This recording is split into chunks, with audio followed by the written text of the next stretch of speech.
Zaal op het Binnenhof in Den Haag begint de ronde tafelconferentie. Minister-president Drees opent de plechtige bijeenkomst.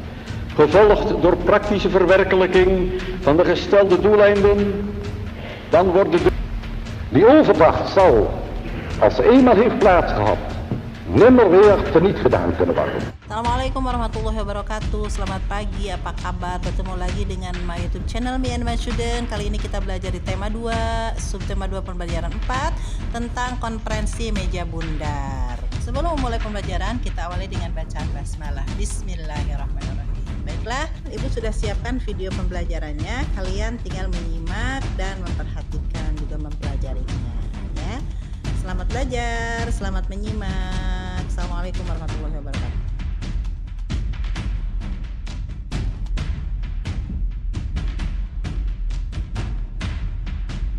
Tapi sebelumnya jangan lupa like, share, comment, and subscribe di sini.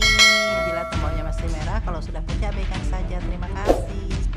Tema 2, subtema 2 pembelajaran 4 tentang konferensi meja bundar. Konferensi meja bundar. Konferensi meja bundar atau KMB menjadi tonggak sejarah kemerdekaan Indonesia. Pasalnya, setelah Indonesia memproklamasikan kemerdekaan pada tanggal 17 Agustus 1945, Belanda masih berupaya menguasai Indonesia. Berbagai upaya dilakukan Indonesia agar bisa merdeka, mulai dari perang gerilya hingga diplomasi.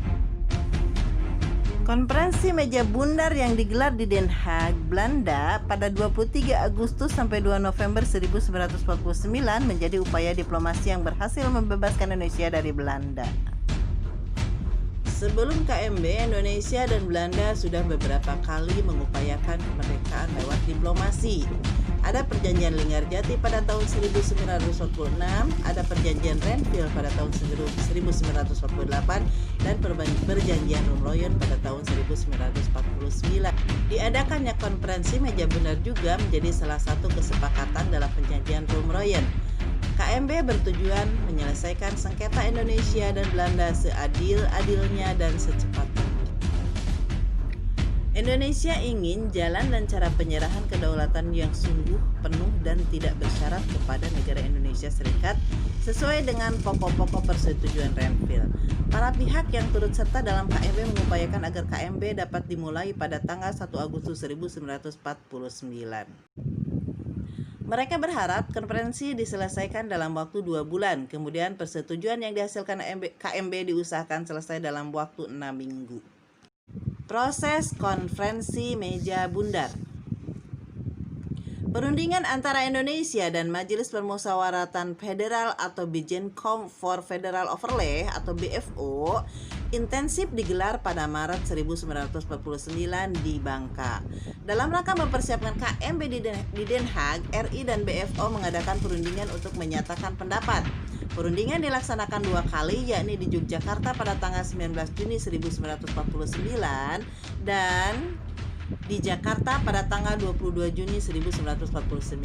Perundingan itu dikenal dengan Perundingan Inter-Indonesia. Hasilnya, Indonesia dan BFO sepakat mendirikan Republik Indonesia Serikat atau RIS. Sesudah berhasil menyelesaikan masalahnya sendiri lewat Konferensi Inter-Indonesia, Indonesia siap menghadapi KMB pada tanggal 4 Agustus 1949. Dibentuk delegasi yang diketuai oleh Muhammad Hatta. Anggotanya yakni Muhammad Rum, Supomo, Laimena, Ali Sastromijoyo, Juanda, Sukiman, Suyono Hadinoto, Sumitro Joyo Hadikusumo, Abdul Karim, Pringgodigdo, TB Simatupang, dan Sumardi. Sementara dari BFO dipimpin oleh Sultan Hamid II dari Pontianak. Adapun Belanda diwakili oleh Van Marseven. KMB diawasi oleh United Nations Commission for Indonesia atau UNCI yang dipimpin oleh Critley dari Australia. KMB dibuka pada tanggal 23 Agustus 1949. Perundingan KMB berjalan alot dan lama. 2 masalah yang sulit mencapai titik temu yakni pembentukan Uni Indonesia Belanda dan soal utang Hindia Belanda. Hasil dan dampak konferensi meja bundar atau KMB. Setelah melalui pembahasan yang berlarut-larut, pada tanggal 2 November 1949 tercapailah persetujuan Konferensi Meja Bundar, yakni 1. Belanda menyerahkan kedaulatan kepada Republik Indonesia Serikat pada akhir Desember 1949. 2. Akan dibentuk Uni Indonesia Belanda. Dalam uni itu, Indonesia dan Belanda akan bekerja sama. Kedudukan Indonesia dan Belanda sederajat. 3. Indonesia akan mengembalikan semua milik Belanda dan membayar utang-utang Hindia Belanda sebelum tahun 1949. 4. Masalah Irian Barat akan dibahas 1 tahun kemudian. Dampak dari KMB, yakni Indonesia akhirnya mendapat kedaulatannya. Acara penyerahan kedaulatan berlangsung pada tanggal 27 Desember 1949. Penandatanganan naskah penyerahan kedaulatan berlangsung di 2 kota, yakni Amsterdam dan Jakarta. Di Amsterdam, naskah kedaulatan ditandatangani Ratu Juliana dan Muhammad Hatta. Di Jakarta, naskah ditandatangani oleh A.H.J. Loving dan Sri Sultan Hamengkubuwono IX.